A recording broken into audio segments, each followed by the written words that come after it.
Hello everyone, welcome back or welcome to my channel. This is Midnight Paradise ASMR. In this video, I will be reading chapter 3 of Frankenstein. Now, in my previous video, it was quite short, but that's because I didn't realize how short these chapters are. Now, I know I prefer to film longer, and I know you all prefer longer videos, but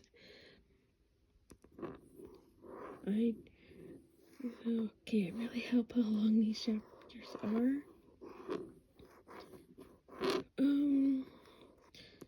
I don't know if I'll read 2 chapters in this one, or if I'll just keep doing what I was doing.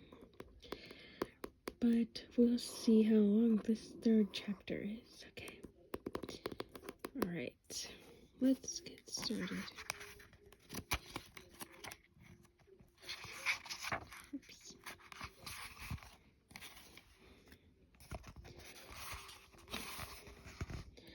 Chapter 3. The Golden Age of Childhood. Elizabeth and I were not quite a year apart in age, but our personalities and desires were very different. She was calm and patient. I was eager and impatient.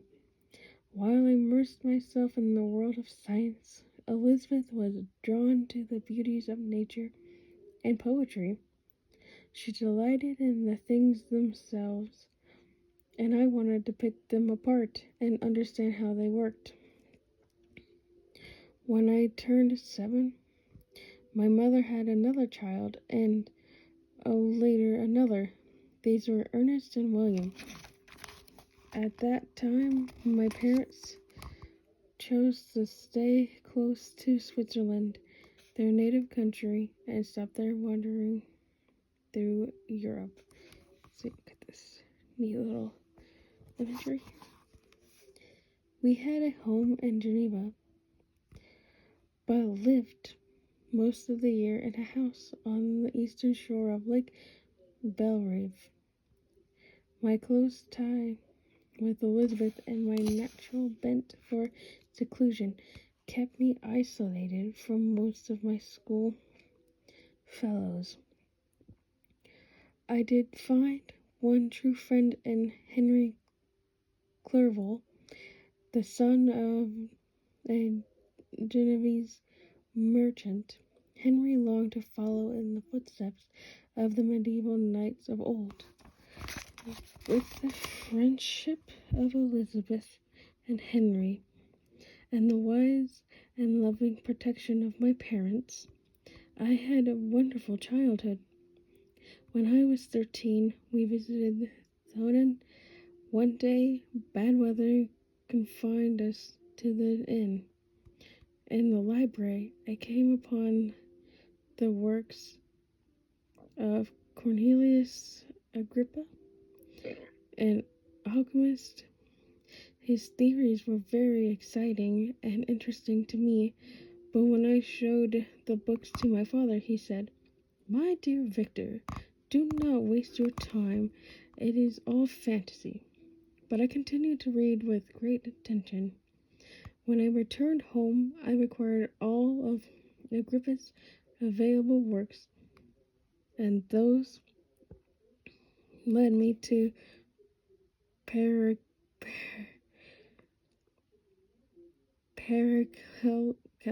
and Paracelsus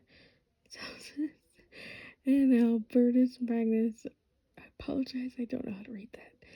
Anyways, I studied in the wild fancies of these writers with delight. My opinion of the giants of modern science sunk, and I took these alchemists' words as truth.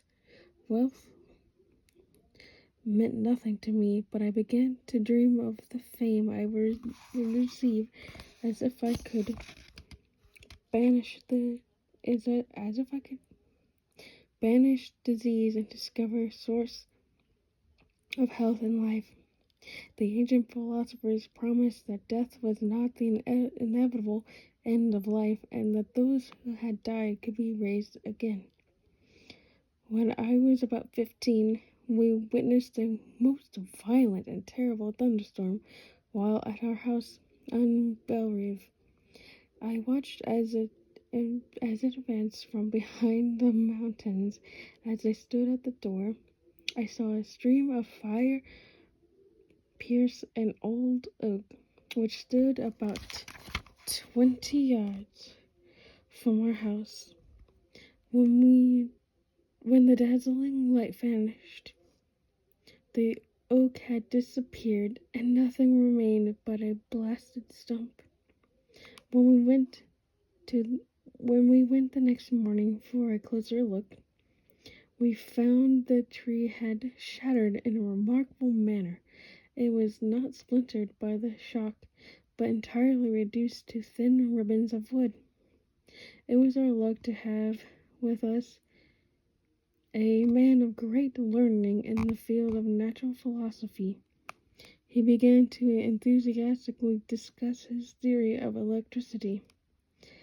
He believed that shocks of electricity could actually bring an inanimate thing to life.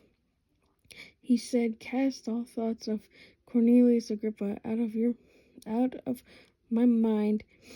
I turned my attention to mathematics and the modern sciences. I believe that I had continued in this direction, the course of my life would have been much different. I would have been saved from the horrors of subsequent years, but this was not to be. Alright, that's the end of chapter 3. Right. I hope you all enjoyed this chapter. I'll see you the next time. Bye.